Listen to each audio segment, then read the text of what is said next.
Hey, welcome and good morning, all. Welcome to the Tuesday, June 15th edition of the Common Good Podcast. Doug Pagitt here in Minneapolis, joined by the political director for Vote Common Good, Robb Ryerse, where we talk about politics from the lens of the common good, and specifically talking about what's happening in our federal politics, what's happening, in elections. Sometimes we're going to interview people running for office, current office holders. Sometimes we just like to editorialize and help you find a way to think about these things. So as I mentioned, I am sitting here in Minneapolis where, man, we have had a glorious weather summer. Thank you, Joe Biden, for bringing great weather to America. That's really good things you do. Remember that old joke, thanks, Obama? You don't really hear that stuff anymore. But Rob is in just outside Fayetteville, Arkansas. Good morning, Rob. Good morning, Doug. We've had nothing but hot weather here in Arkansas, and but hot and dry. Hot? No, it's been hot and wet. Hot and wet. Lots and lots of rain and muggy like crazy, but that's all right. We're air conditions running, and we're doing all right. Doing all right. Hey, I started the day with a good old-fashioned panic attack. How did your day start today? My day started with a cup of coffee and a conversation with a comms director from a congressperson, talking about that. But I kind of want to talk about your panic attack, but maybe we should do that off air. Well, I am not normally one who struggles with anxiety. That's not my particular struggle of consistency. I am scheduled to engage in a triathlon on Saturday, where you're going to swim for half a mile, bike for 17 miles, and then run for 3 miles. And I've been a bit of a swimmer in my life. Haven't swam much in the last few months.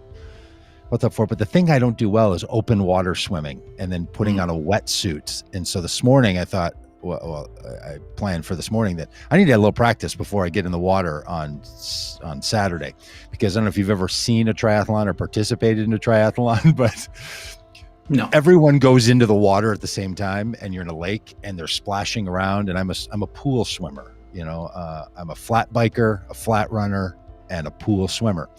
And none of this is what you get when you're in one of these activities. So I've done one of these in my life 2 years ago, the same one, and a storm was coming in and it was really looking iffy. And just as we got started on the swim, made it about 3/4 of the way, and they had to call it all off because of lightning. So they blew whistles and we all had to get out of the water, and the whole triathlon was canceled. But even at that time, I was really struggling with being in the water, and open water swimming is apparently a thing. I thought I was the only one with a panic attack kind of feature. So I went out this morning to practice this, to get a little warmed up. And fortunately, my friend Ben was along with his kayak, because, man, it did not go well. I felt like, I was being choked by the wetsuit and thinking, what am I doing out here? This is miserable. And that labored breathing, that feeling that you can't catch your breath, you start to get the shake. I mean, full on feeling of the stress of cortisol rushing through your body.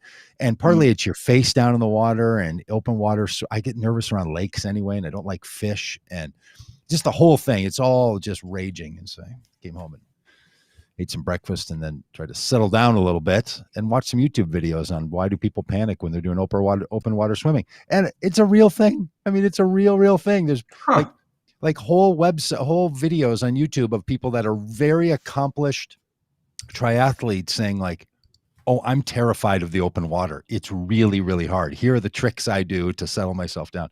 And like a lot of things that have to do with, panic and anxiety, that the number one, pieces of advice are calm down, find your breath, and relax.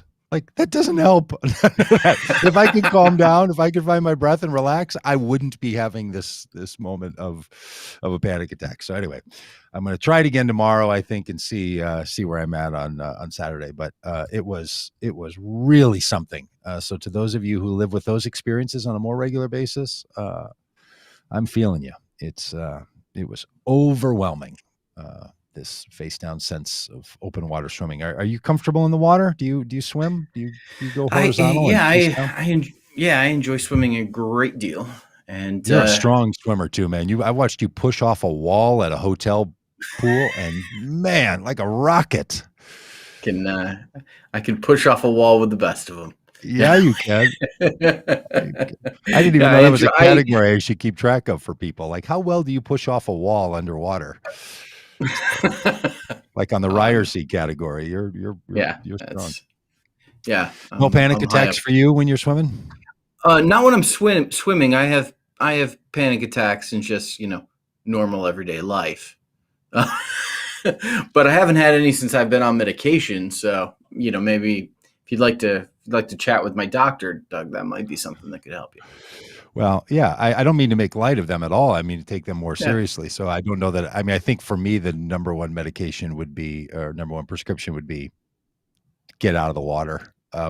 But I do feel like for me, it's a mental, psychological, emotional, and feels like, boy, that's something I could lean into. I could maybe I could find some level of comfort around this. But oh boy, that was a tough morning. So, glad to be back in the stable confines of my basement. And sitting up vertically. So that feels good. Hey, Rob, on the political front, Joe Biden is making his way around the G7, telling the world that America is back. We're back, baby. It's like I don't know, it's like one of those Ruby Tuesday commercials or Applebee's or something when they bring the ribs back.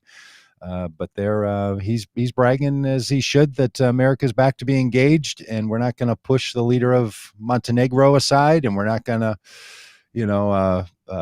side with Russia, and we're not going to say we should end our international alliances and all the things that the non-globalist view of the other guy had. So what do you think? Think there's anything to all this importance of world leaders talking to each other and Joe Biden being out on the stage and glad handing? And there certainly are policies and agreements, commitments that come out of these kinds of meetings. I tend to think that most of those happen with staff that figure out the details and put all that together, and these meetings themselves are more about the optics. They're more about the photo op. They're more about kind of the ceremonial. And in that, I mean, Joe Biden has just far surpassed Donald Trump just in terms of optics alone. Now, I think there is a certain contingent within our country that likes the go it alone, isolationist kind of approach. They liked the Donald Trump isn't going to take any crap from, foreign leaders. They liked that, we're going to be the bully in the room kind of approach. But I think there's a lot of Americans that, are not comfortable with that and prefer this, much more stately, statesman, diplomatic approach. And, you see that from, the very, the subtle or the not so subtle jab that Joe Biden, made at Melania Trump by, having the word love printed across the back of her coat, as opposed to, asking whether or not we care. To just, Biden's demeanor, the president's demeanor amongst other world leaders. This is a guy he was vice president for 8 years. He was in the U.S. Senate and in the House of Representatives for a long time. He's met everybody. This is not a guy who's starstruck. Yes, that's right. And so, he's been in these rooms before, and you can tell that there's a comfort level there that comes with competence.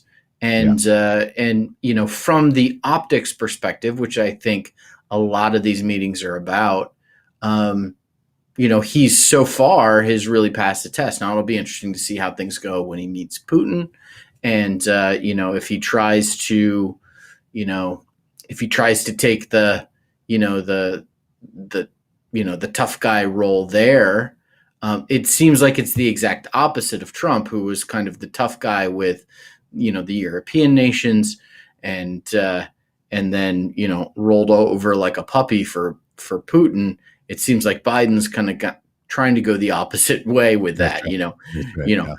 know, Well, it just does feel good to not have a Tommy Boy like attitude to the president yeah. as he travels the world and interacts Yes. with people in just the demeanor. Again, to make the point we've made many times on this podcast, that the president of the United States is the executive of the executive branch of the United States federal government. Fundamentally, that's what they do. Yes, they're the counselor or the what's the phrase you like to use? They're the caregiver in Comforter in chief, chief. the comforter in chief. Yeah, they're the head of the military, but their primary role is as the executive of the executive branch. So you kind of want a guy that can represent this country before the other world leaders. That picture that was out yesterday of them standing in, I don't know, whatever that sort of surreal looking space was, with the marble and the very well designed slant of the architectural design.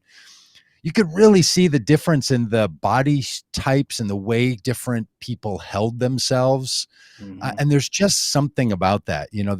We say they say that in interpersonal interactions that people form an opinion about another person that they meet within a few seconds, right, of seeing them. That you just sort of take in the totality of what you're seeing and experiencing and hearing when you first meet someone, and that becomes a lasting impression of who the person is.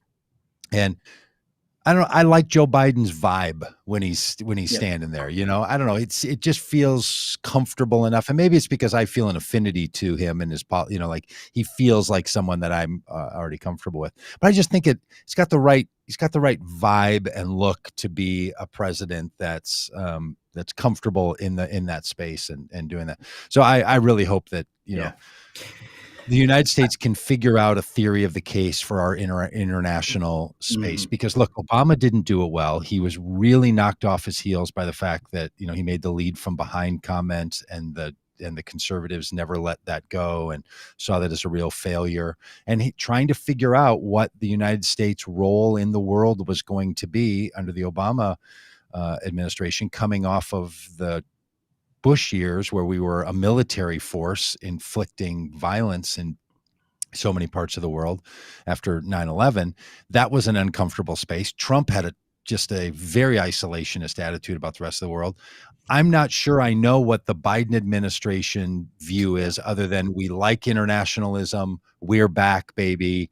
We're here to stay. We're people you can work with and you can trust. But what is the attitude of the United States when it comes to international affairs? I'm not entirely sure. It has not been talked about from the Biden as a candidate in ways that I was hearing anyway. And it's not really talked about from the administration. Like even this trip, they didn't want to bring it up that he was they didn't hide it, but their agenda was COVID relief, getting the infrastructure bill in, saving the economy, stuff at home. Like they are very concerned about that.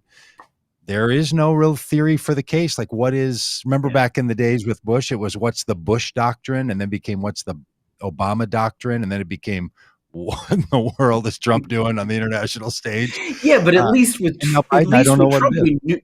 with Trump we knew what it was, right? That's It right. was America Yeah. first. It was an isolationist thing. I think you're right. I got to tell you, this is just kind of a side note.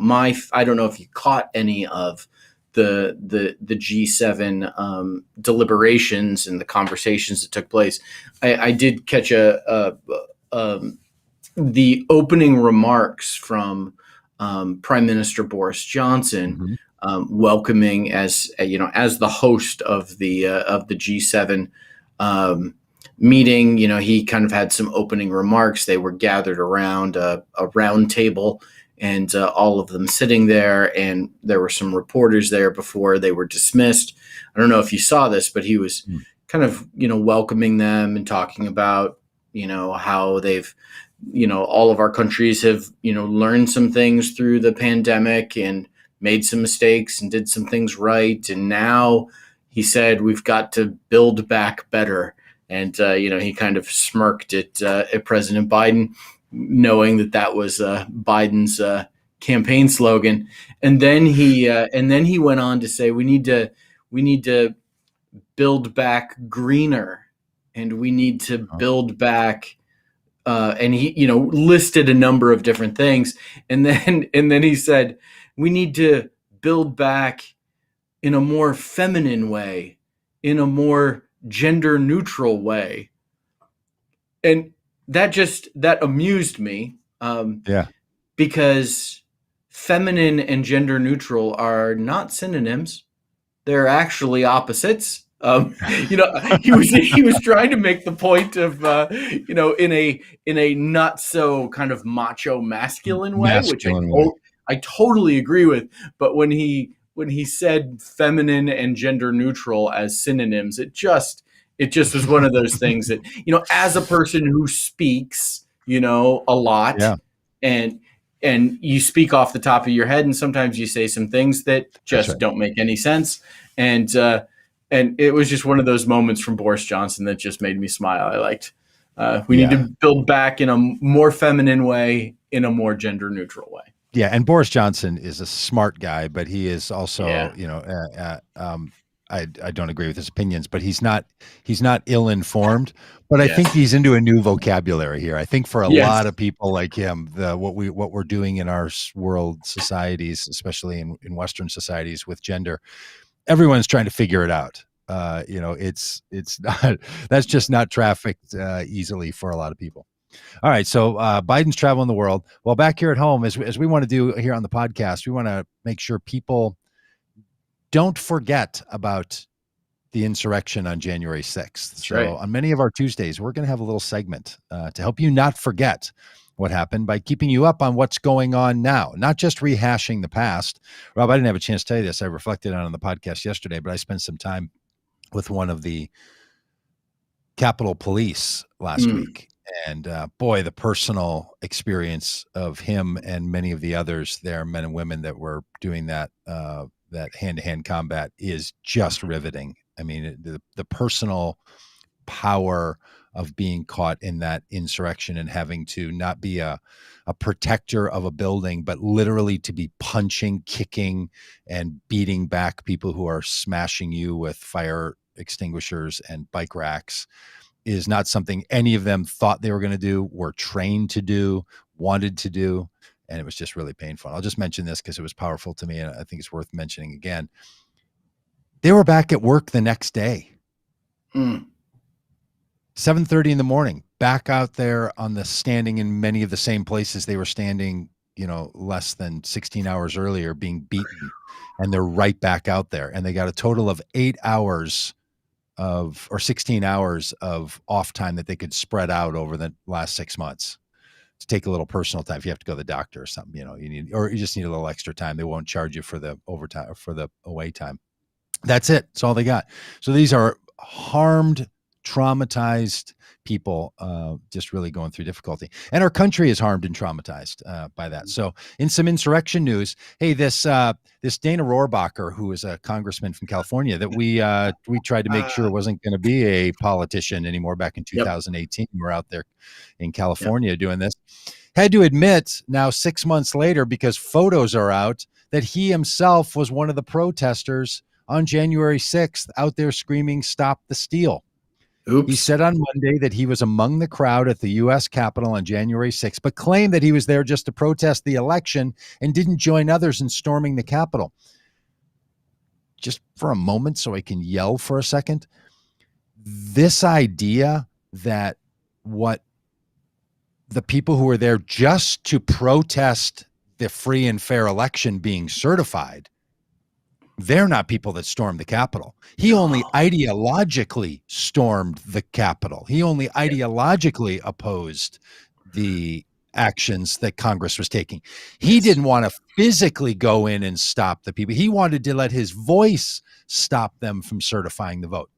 And the slight difference between using your voice to interfere with the certification of the electoral college votes that the Congress and that the Congress was voting on is somehow totally reasonable, former representative. This is part of the problem. This is what's happening in the conversation, is that it's almost as if you didn't beat a police officer with a stick. You were just standing there supporting the very movement that called them to not take back your government lightly. Yeah. Well, Dana unbelievable. Rohrabacher is well known and was well known in his time in Congress as being the most loyal to Russia congressperson that we had. You know, there were jokes that he was not a congressperson from California who was, you know, challenged in the primary by our friend Paul Martin. And you know, he wasn't a congressman from California. He was actually a congressman from, you know, Republican from the Kremlin. You know, like that. Like that's how tight this guy is with Putin and that whole crowd. And to see that that's where the alliances now fall. That to be a patriot, you're siding with, you know, you've got the folks who side with Russia, is, you know, calling themselves patriots. It is a radical reshuffling of how we understand, you know, political allegiances and all of this. But it's so, you know, so he didn't storm the Capitol. What is that? Did he march down the street? Yes. Yeah. He came up to the To the gates. Capitol? Was he in the throng of people that was outside the Capitol on the steps? You know, like, this is, you know. And again, this is not like the other street protests and people that want to make the Mhm. correlation. I can hear him now. I guess we'll see him in the chat saying things like, well, then that means that every one of you who was at a police, you know, an anti-police violence protest saying Black Lives Matter during the summer of last year, you're just as responsible for any of the violence that happened, right? That's not the same thing, because people were there to raise their voice. So there was not a known plan to unleash that violence. In this case, the whole reason they were there was to try to stop the certification. They weren't saying they were not there to express that they think that by allowing more people to use mail-in ballots that it changed the arena of voting to such a degree that somehow that became unfair. That's not the argument they were making. They were making the argument, it's unfair. We need to not certify the election of this president because it's unfair. That was the point of their protest. The point of their protest wasn't to raise the issue. Mhm. It was to act on the issue as they saw it. So that's the thing that is a problem. Ted Cruz, Josh Hawley, Marjorie Taylor Greene, and all the other elected officials as well, who chose to vote against the certification. They were actually violating the very belief in the election itself. Yeah. And it was a movement, it was a rally to stop the steal at any cost. If they were unable to stop it electorally, if they were unable to stop it procedurally in the House and the Senate, then storm the Capitol. You know, stop it by any means necessary. And, you know, when, you know, Donald Trump is saying, you know, we're going to march down this street and we're going to stop this, like, you know, when you're in the crowd cheering, like, you're on board with this plan. You're on board. And not every Republican is, right? We'll give credit where credit is due. Tom Rice, who's a representative from South Carolina, voted to impeach Trump around this issue, has been very vocal on it. There's a big test in South Carolina whether he will represent in South Carolina. You know, this is Lindsey Graham's area, where Lindsey Graham basically said, you got to stick with Trump because you need his people. Well, Tom Rice is challenging that. He's pushing against that idea. And the big question is it possible to not be a Trumpist and to still get reelected in a state like South Carolina, in a district like the one that Tom Rice is in? Is that possible to see a shift happen? Boy, I sure hope so. I hope all the, these onesies and twosies that come out that are speaking out against following along the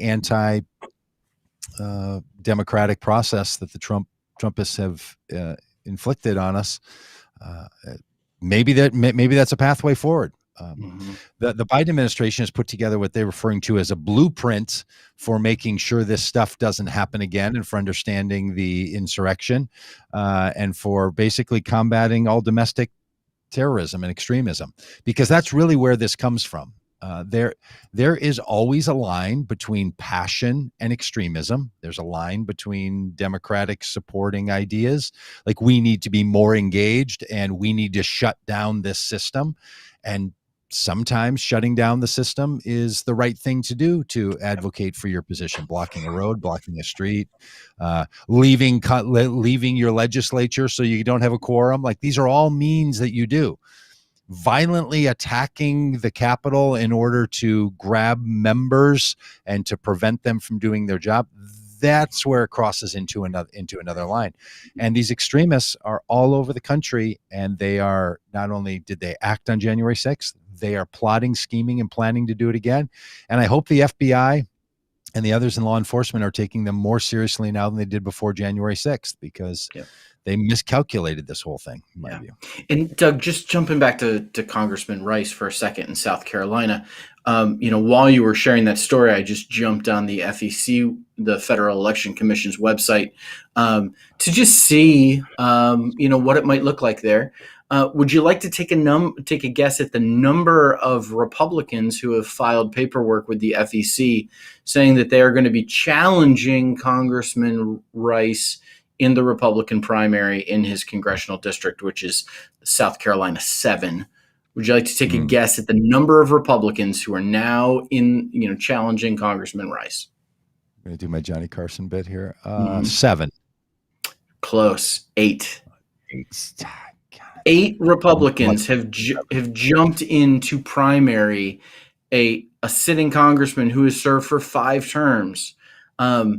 I'm willing to bet that all of them are, Trump. I mean, I just looked him up real quick. It seems that there's only one who's done any real fundraising, a guy by the name of William Richardson, who I guess would probably be the primary challenger. My guess as well is that he's a MAGA guy. He's a Trump supporter. And if, as we've talked about in the past, if Donald Trump turns his Save America PAC towards the midterm elections to get Congress people elected who are in his vein of both personality and politics, the fear that I have is that what we're going to see in both the House and the Senate is not just more Republicans, but more Trump Republicans, and people like Congressman Rice, who is a principled conservative that I would have significant policy differences with. But I think, he's I don't know him. I don't know him, but like, I would imagine he's a good man who loves the country, who, is principled, and, you can deal with that.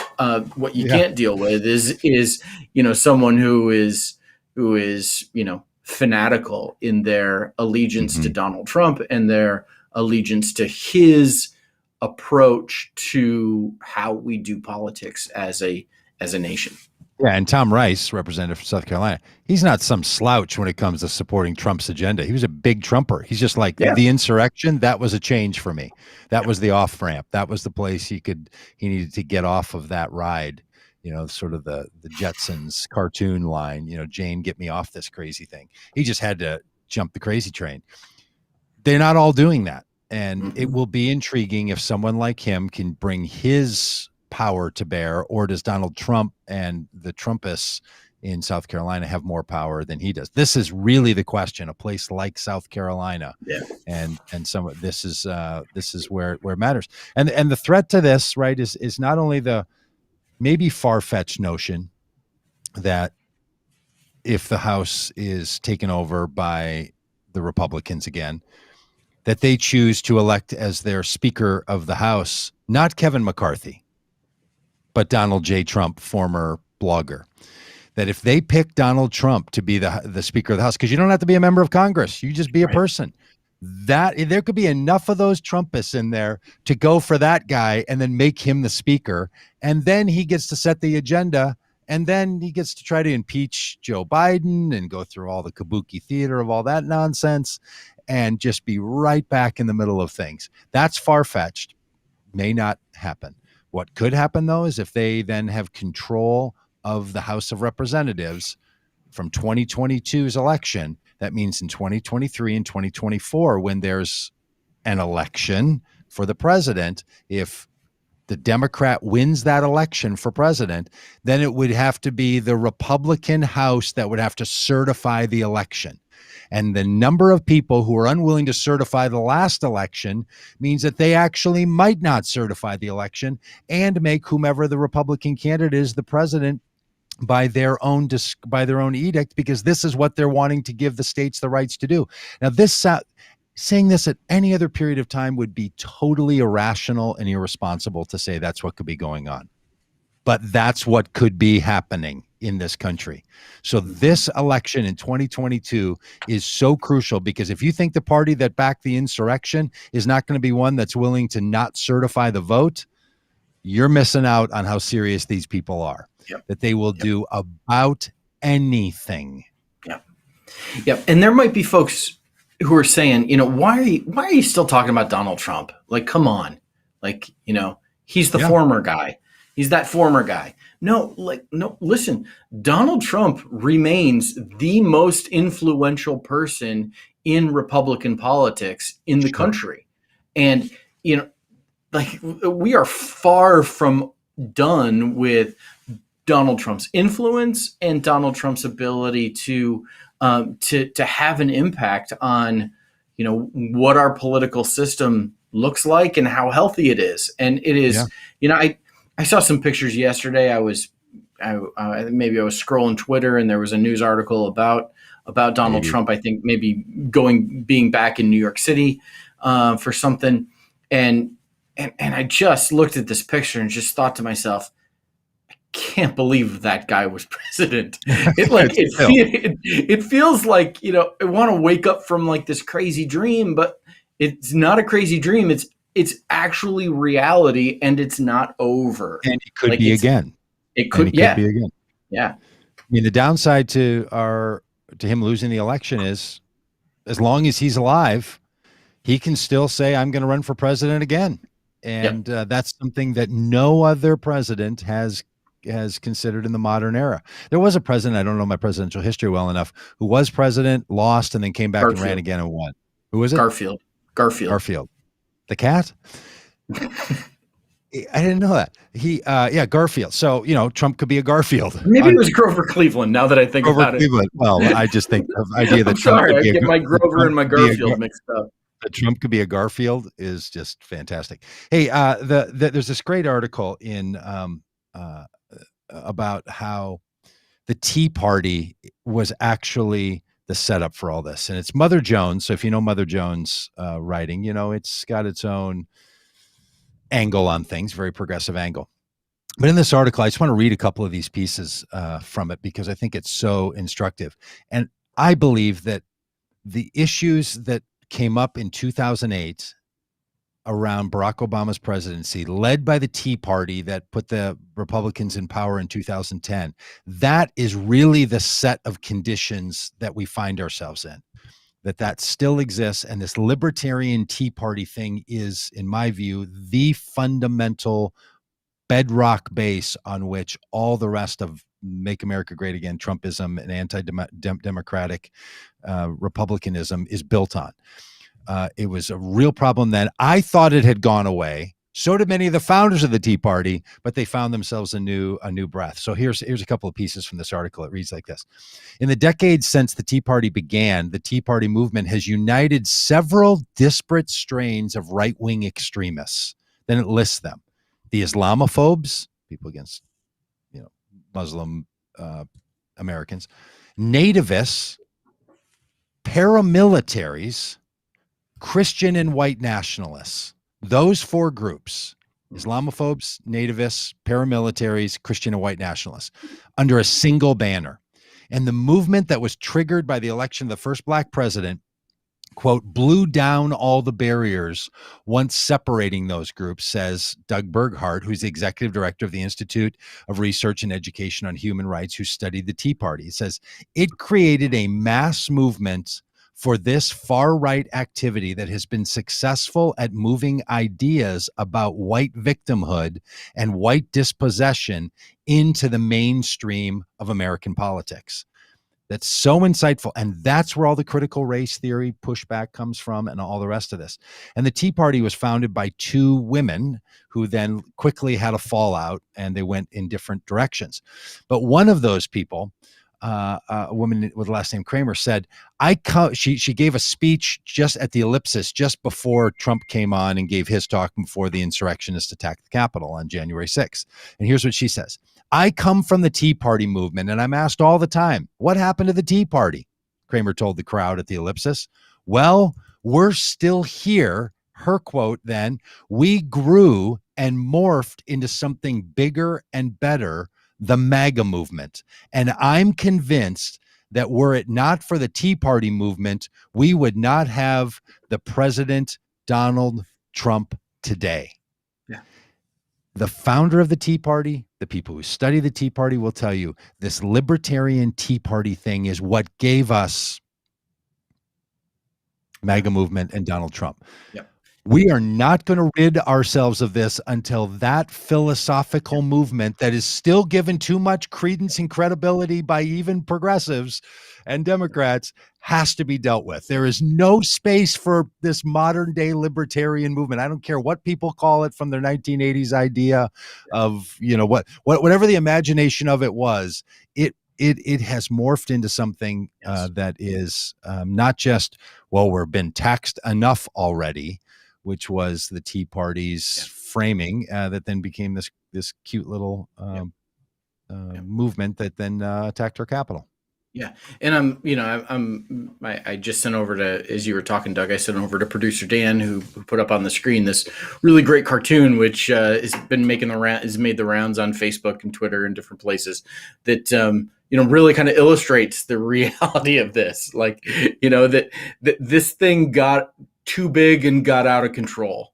Yes, and great. And I think there was probably a lot of Republican Party insiders who kind of saw the Tea Party as something good, as a way of, we've talked about it at times that I think the most valuable thing that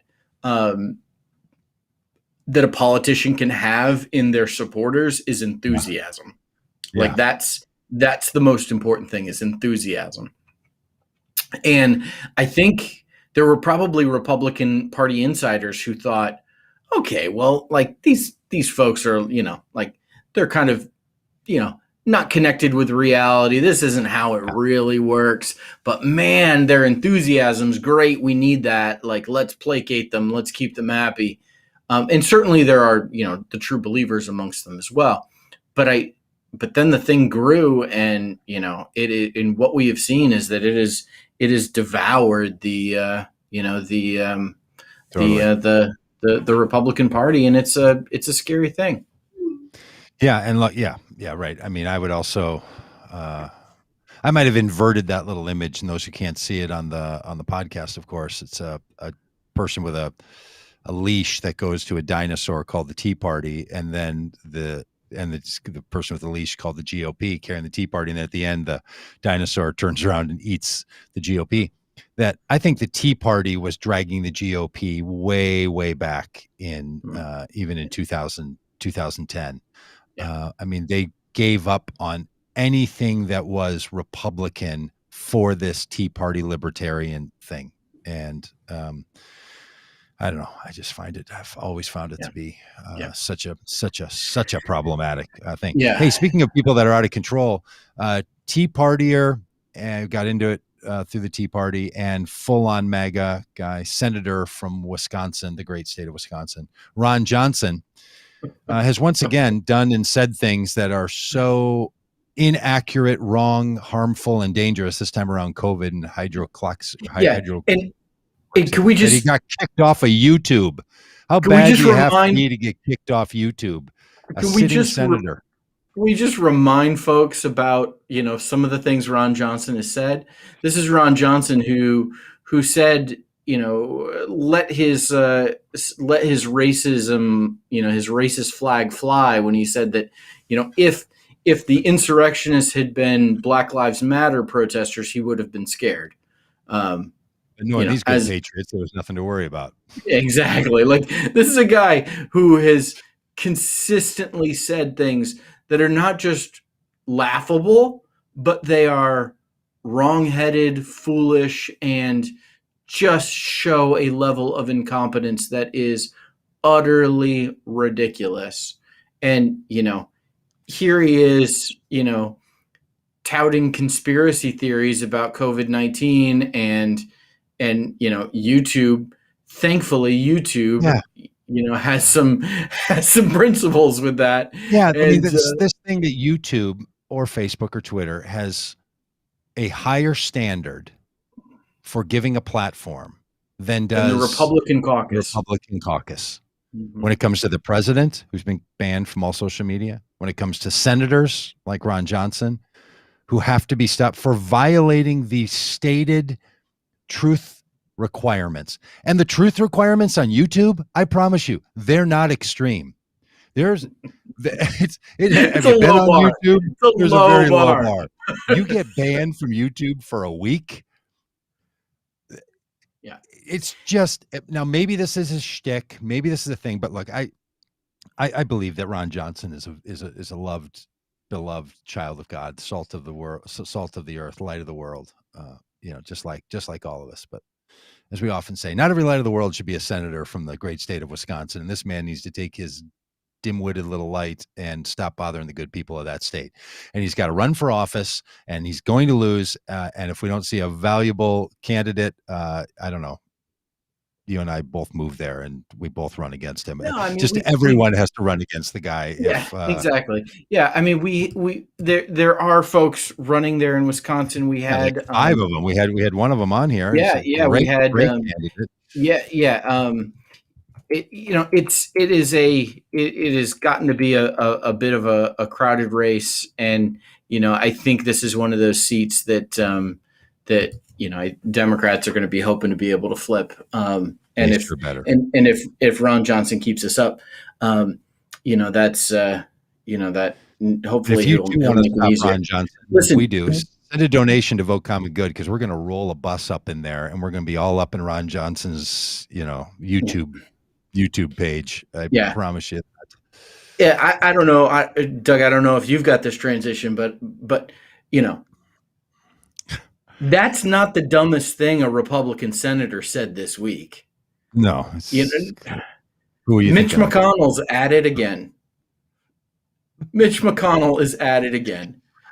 The minority leader was on a conservative talk radio show, was asked if he were the majority leader, because Republicans were able to retake the Senate in the midterms. We should be terrified about the midterms, by the way. Yes, January, November of 2022 is going to mean a lot for the future. And that terror should motivate us and activate us, trigger our fight reaction rather than our freeze or flight reaction. Yeah. Not the panic attack like the guy had in the lake this morning. You don't want that. Nope. You want that's not what we're doing. This is swim a little faster. Motivation.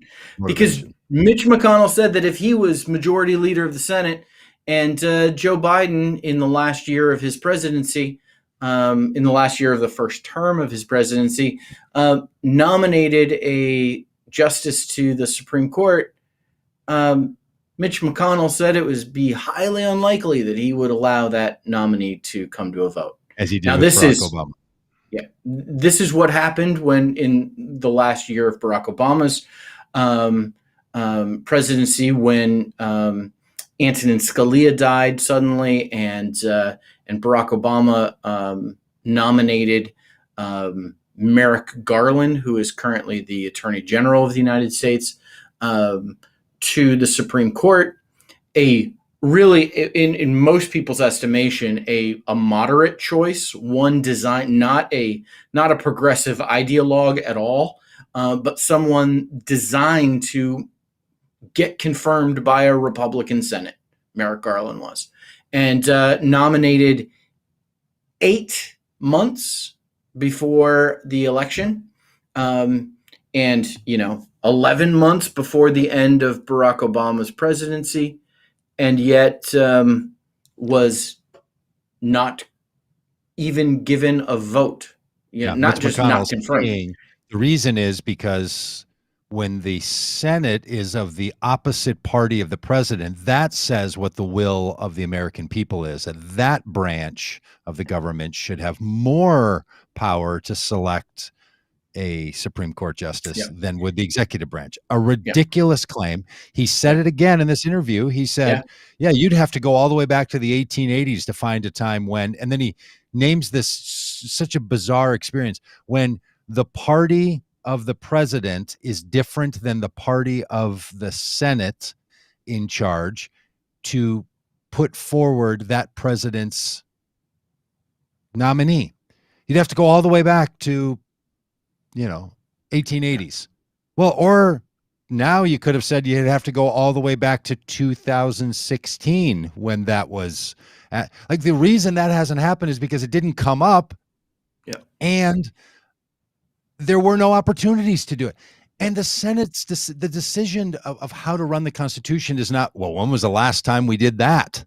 Right. Like this whole argument by Mitch McConnell. You could equally say, how could you put Amy Coney Barrett on the Supreme Court when we're within weeks of an election? 8 days. No Eight problem there. days. 8 days. Amy Coney Barrett was confirmed to the United States Supreme Court 8 days before the election. I mean, and again, the fact, and I want to support every Democrat I can find, but the fact that the Democrats can't seem to get the lead on all of these issues, why we're talking about this right now, why Mitch McConnell, when he's the majority leader, he gets to run all the news cycles. When he's the minority leader, he runs the news cycle. Like, look, Chuck Schumer, I like you a lot. I don't see a single headline with your picture in it. I don't know what you're doing, but you need to add to the list that you have to be out setting public opinion, because what Mitch McConnell is doing is making this stuff sound normal to people. That's why he's on Hugh Hewitt's radio show. So get out and do podcasts and radio shows and set the agenda and say, here's what needs to happen. Here's how this needs to go. This is what we need to do next and what we need to do first. Like, but you tell me, Rob, what do you think? Had the Democrats been in charge of the Senate when Trump was going to nominate his second and third nominees, do you think they would have pulled the same thing? Like, there's no way we can put someone forth because an election is coming. Do you think that would be like, is that just now? Did Mitch McConnell just turn this into par for the course? This is how it goes. This is how it. I hope not. Yeah. And there's so often I hear from my Democratic friends this thing where they say, well, we just don't play tough like the Republicans do, like, and I hear from them, like, I hear from folks at times, like, a desire to kind of pull these same kinds of stunts. And I'm not a fan of that. If Democrats had controlled the Senate when Amy Coney Barrett was nominated to the Supreme Court after Justice Ginsburg died, okay, begin the proceedings. Typically, it takes a long, like it can take months. You can get past the election, by just going through the normal procedure and find out if she's qualified and put it to an up or down vote. And, if you don't confirm her, you don't confirm her. But a duly elected president has the constitutional right and responsibility to nominate justices to the Supreme Court when they are open. Like, Listen, elections have consequences. Donald Trump got to put 3 people on the Supreme Court.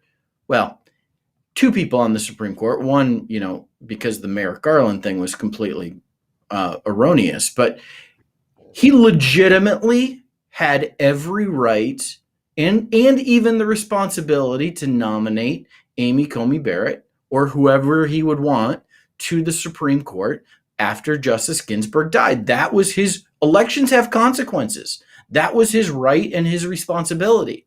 And it's the right and the responsibility of the Senate to, properly vet that person, to advise and consent, and, not to do it in the, the banana or the, what's the phrase that I'm looking for Banana here? Republic.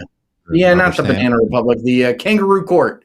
The kangaroo court kind of way that, that those proceedings went, because what the precedent that they did not follow with Amy Coney Barrett was the normal vetting time, the meetings with senators, the conversations, the proceedings that last over weeks in conversation.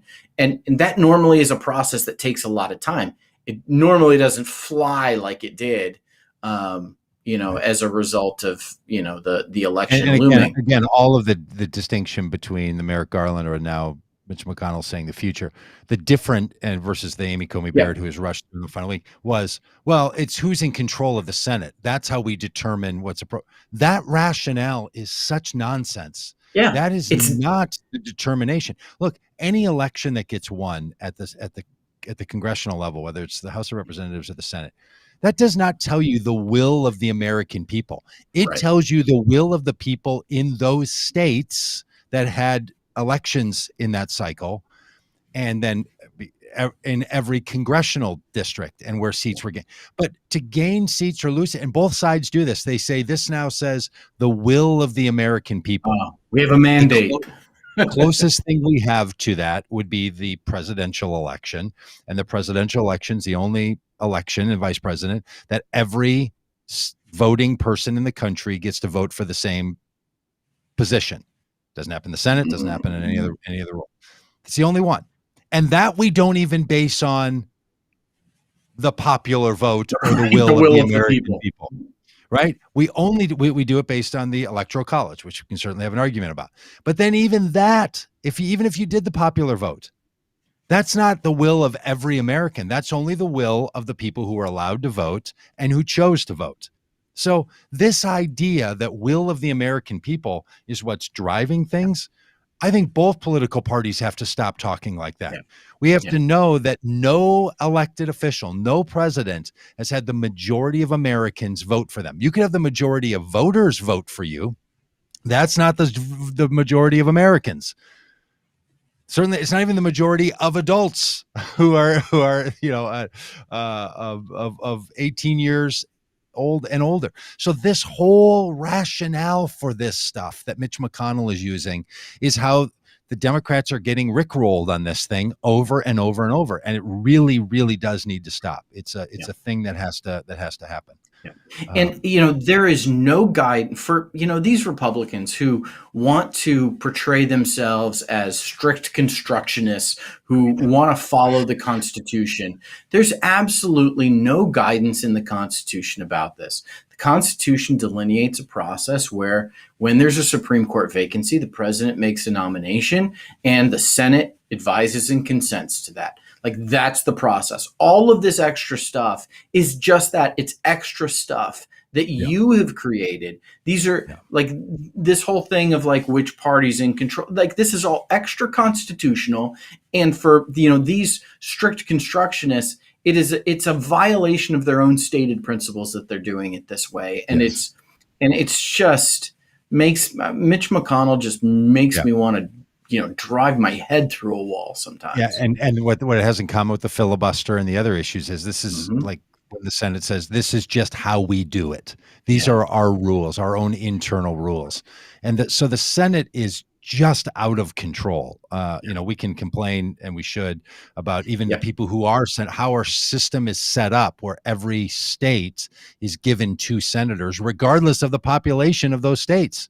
Now, right now, it's fairly even from the Republicans and Democrats who represent large numbers of people and small numbers of people.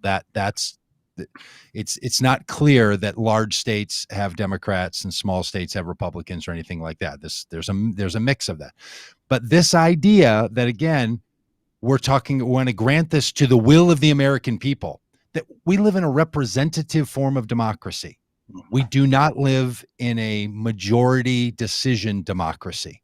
In other words, the decisions made at our government level are made by representatives who are there to represent certain districts or states. We don't have this notion of a mandate. We don't have a parliamentary system.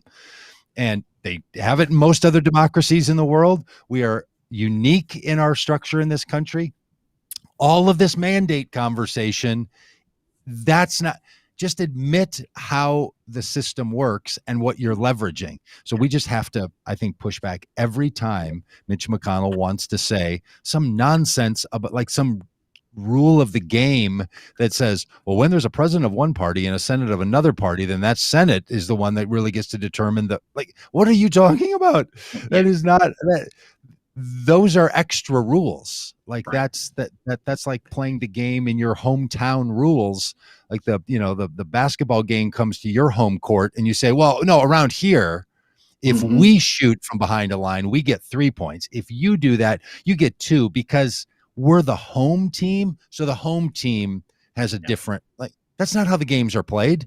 Doesn't matter who's in charge. Doesn't matter who the party running the Senate is. That's not how these decisions are made. Yep. But this is not the conversation that Republicans are having, or Democrats are having. What they're doing is they're running around saying, poor Mitch McConnell, the Darth Vader of them all. And because he's doing that stuff, and we need to keep raising the fact, not wait for our time to do the same thing, but raise the fact that it doesn't make any sense. Yeah. And to your point, Doug, that, Mitch McConnell is sucking all of the air out of the proverbial press room, sucking all the oxygen out of it.